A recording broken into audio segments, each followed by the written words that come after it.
And if you are living life by default, then your life is going to be faulty. It is not going to work the way that God intended for it to work. And if you are going to live life by design, here's one of the ways that you can know if you are living intentionally. It's by the questions that you ask and the actions that you take.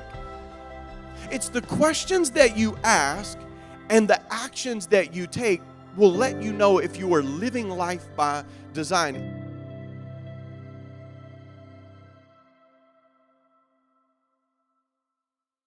Everybody on the earth is living life one of two ways. You are either living life by design or you are living life by default. You are either living life intentionally or you are just living life accidentally, seeing what is going to happen. And if you are living life by default, then your life is going to be faulty.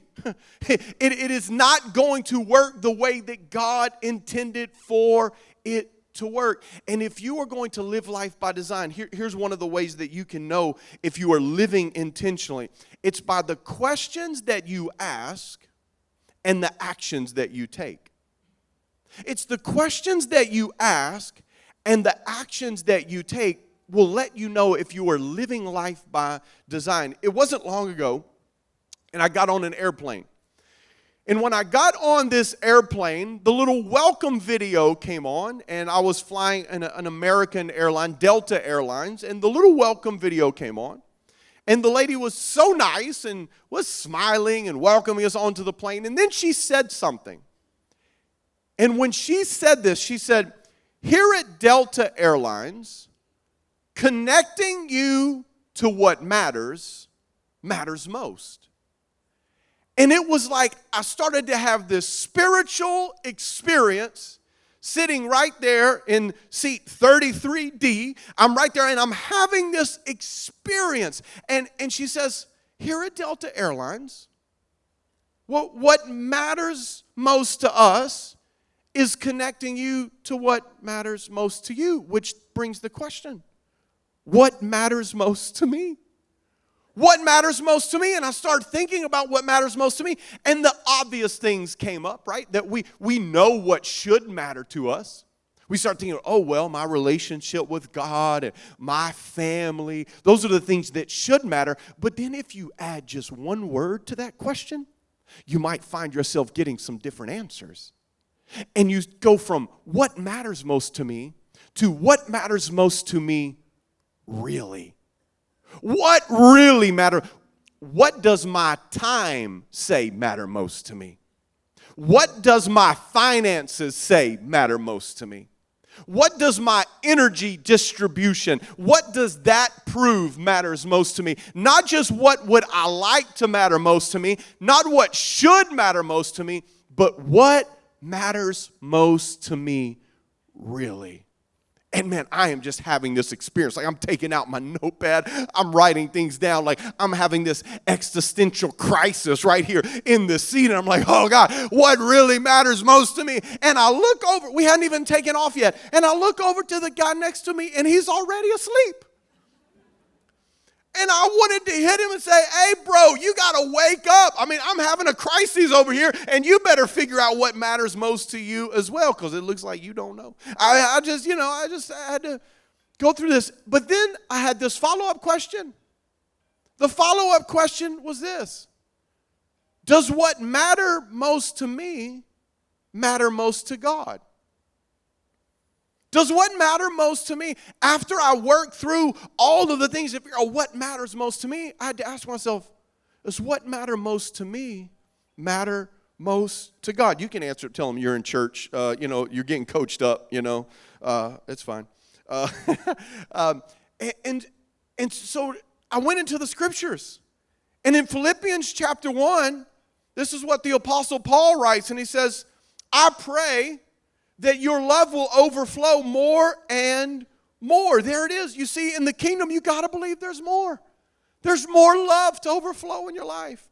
And that you will keep on growing in knowledge and understanding, meaning that you're never finished. There's always more wisdom, always more knowledge, always more understanding. He says, for I want you to understand what really matters, so that you may live pure and blameless lives until the day of Christ's return. For I want you to understand what really matters, so that you may live. You see, whatever you understand is going to determine how you live. And Paul said, I want you to know and I want you to understand what really matters. I love, there's another translation, the ERV. Anybody know what the ERV version is? All right. This is the easy to read version. Okay, if you don't know this, it might help you out. If you're anything like me, I need the easy to read version of the Bible. This is what it says, that you will see the difference between what is important and what is not, and choose what is important. That you would have this ability to see what is important and to see what is not, and to always choose what is most important. Friends, this should be a prayer that we are praying every day. This should not be a prayer that we just read in the book of Philippians. But this should be a prayer that we are praying every day for ourselves and our family. And you say, Philip, why should we pray this prayer every day? Because we don't always see or choose what matters most. Sometimes we see what matters most, how many of you know, but we don't always choose what matters most. I want you to think about this today. That is this, that we get ourselves in trouble the most when we lose sight of what matters the most. You will find yourself getting in trouble the most whenever you lose sight of what matters the most. You know, whenever you are trying to win an argument with your spouse, okay? How many of you know you lose, right? You lose. You're trying to win an argument. Listen, my wife is a lawyer. That's a double lose, okay? I lose. But if you try to win an argument with your spouse, you are going to lose. Why? Because anytime a principle becomes more important than a person, you've lost sight of what matters most. And when you lose sight of what matters most, you are going to lose. Whenever you're filling out that resume, and you just, you know, what we like to say in America, we say you just fudge a little bit, right? You just exaggerate just a little bit, because we don't like to call it what it really is, right? Lying, right? We don't like to say that. So we just exaggerate a little bit on the resume. Whenever we do that, listen, anytime our title becomes more important than our integrity, we've lost sight of what matters most.